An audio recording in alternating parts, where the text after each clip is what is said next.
आज बात करते हैं एक बहुत ही दिलचस्प चीज की। एक तरफ है भारत की सदियों पुरानी न्याय व्यवस्था और दूसरी तरफ है बिल्कुल नई कटिंग एज टेक्नोलॉजी यानी आर्टिफिशियल इंटेलिजेंस। आज हम समझेंगे कि कैसे ये दोनों यानी पुराना कानून और भविष्य की तकनीक मिलकर भारत की सबसे बड़ी मुश्किलों में से एक को सुलझाने की कोशिश कर रहे हैं। तो आज हम क्या क्या देखने वाले हैं। सबसे पहले तो समझेंगे कि समस्या आखिर है कितनी बड़ी। फिर देखेंगे कि एआई कैसे एक नए असिस्टेंट के तौर पर सामने आ रहा है। ये भी जानेंगे कि एआई असल में मदद कर कैसे रहा है। और हाँ, इसके साथ जुड़े हुए खतरे और चुनौतियां क्या हैं। और आखिर में हम बात करेंगे न्याय के भविष्य की। तो चलिए शुरू करते हैं पहले हिस्से से। ये समझना बहुत जरूरी है कि आखिर एआई की जरूरत पड़ी ही क्यों, और इसके लिए हमें पहले देखना होगा कि हमारी न्याय व्यवस्था पर दबाव कितना ज्यादा है। जरा इस नंबर पर गौर कीजिए, 3,89,00,000 से भी ज्यादा। ये वो मामले हैं जो सिर्फ जिला और तालुका अदालतों में अटके पड़े हैं। सोचिए, ये तो न्याय व्यवस्था की नींव है और यही इतने बड़े बोझ के नीचे दबी हुई है। और ये कहानी यहीं खत्म नहीं होती।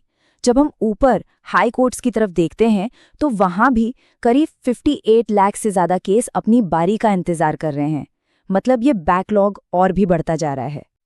तो कुल मिलाकर आंकड़ा कहाँ पहुंचता है? जब सब जोड़ दिया जाए तो हम बात कर रहे हैं 4.5 करोड़ से भी ज्यादा अनसुलझे मामलों की। ये एक ऐसा आंकड़ा है जो सोचने पर मजबूर कर देता है और ये दिखाता है कि पूरा सिस्टम के जबरदस्त दबाव में है। ये सिर्फ एक नंबर नहीं है, ये असल में फाइलों का एक पहाड़ है। और इस पहाड़ के नीचे दबे हैं लाखों लोग जिनका न्याय अटका हुआ है। उनका कीमती वक्त, उनके संसाधन और उनकी जिंदगियां, सब कुछ दांव पे लगा है। तो सवाल यह है कि इतने बड़े चैलेंज का सामना कैसे किया जाए, और यहीं पर टेक्नोलॉजी की एंट्री होती है। लेकिन जज की जगह लेने के लिए नहीं, बल्कि एक पावरफुल असिस्टेंट के तौर पर। चलिए देखते हैं कि ये नया सहायक है कौन। सबसे पहले बात करते हैं सुपेस की। इसका पूरा नाम है supreme court portal for assistance in court efficiency. आसान भाषा में कहें तो ये जजों के लिए एक एआई पावर्ड रिसर्च असिस्टेंट है। ये किसी भी केस के फैक्ट्स को फटाफट एनालाइज करता है और उससे जुड़े पुराने कानूनी फैसलों को ढूंढ निकालता है। ये फैसला नहीं लेता, बस फैसला लेने में मदद करता है। इसके बाद आता है एसयू वेस यानी सुप्रीम कोर्ट विधिक अनुवाद सॉफ्टवेयर। अब देखिए, भारत में कितनी भाषाएं हैं। ये टूल इसी भाषाई विविधता को ध्यान में रखता है। ये अदालती फैसलों और ऑर्डर्स का अंग्रेजी से कई भारतीय भाषाओं में अनुवाद करता है। इससे न्याय आम आदमी की भाषा में उस तक पहुंच पाता है। और ये तो सिर्फ शुरुआत है।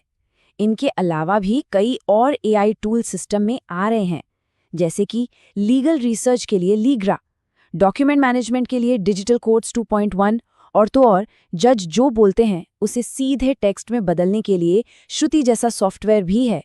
मतलब एक पूरा इकोसिस्टम तैयार हो रहा है। ठीक है, ये सारे टूल्स सुनने में तो काफी अच्छे लगते हैं, पर सवाल ये है कि क्या इनसे जमीन पर कोई फर्क पड़ भी रहा है? चलिए अब देखते हैं कि इस डिजिटल ट्रांसफॉर्मेशन का असल असर क्या हो रहा है।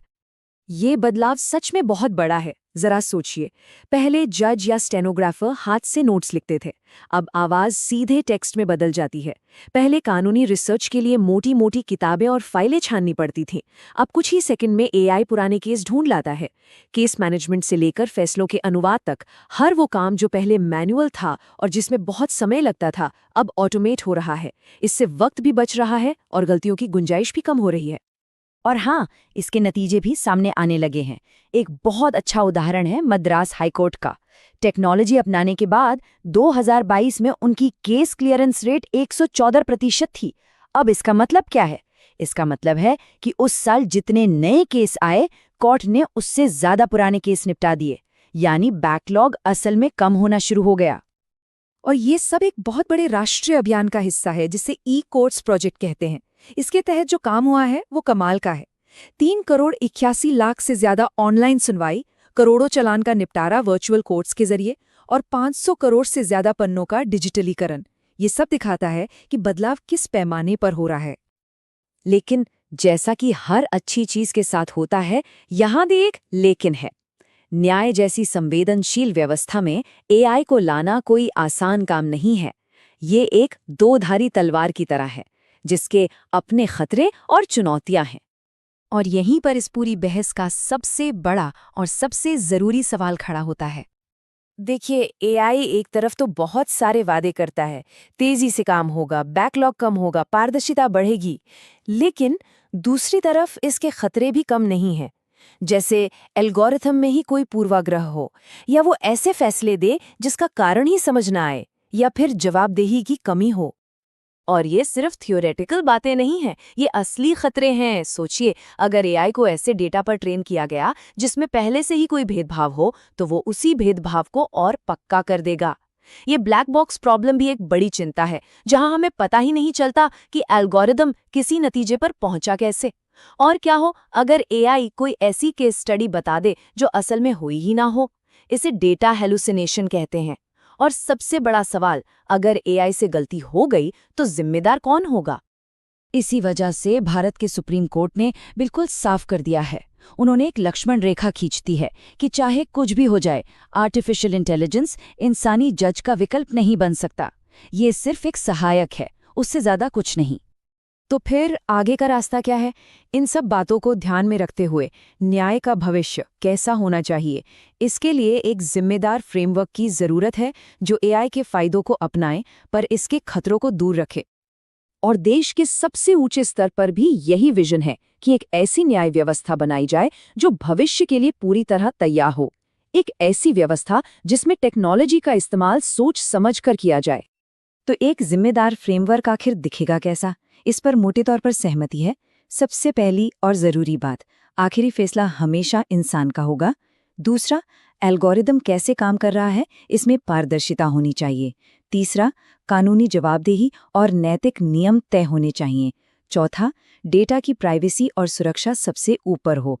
और पांचवा, इस सिस्टम को चलाने वाले हर इंसान को एआई की ट्रेनिंग देना अनिवार्य हो। और आखिर में हम इसी एक सवाल पर आकर रुक जाते हैं। ये एक ऐसी चुनौती है जो सिर्फ कोड या एल्गोरिथम की नहीं है, बल्कि ये इस बात से जुड़ी है कि हम अपनी न्याय व्यवस्था से चाहते क्या हैं। क्या टेक्नोलॉजी न्याय की रफ्तार तो बढ़ा सकती है, लेकिन क्या वो उसकी आत्मा को भी बचाए रख पाए?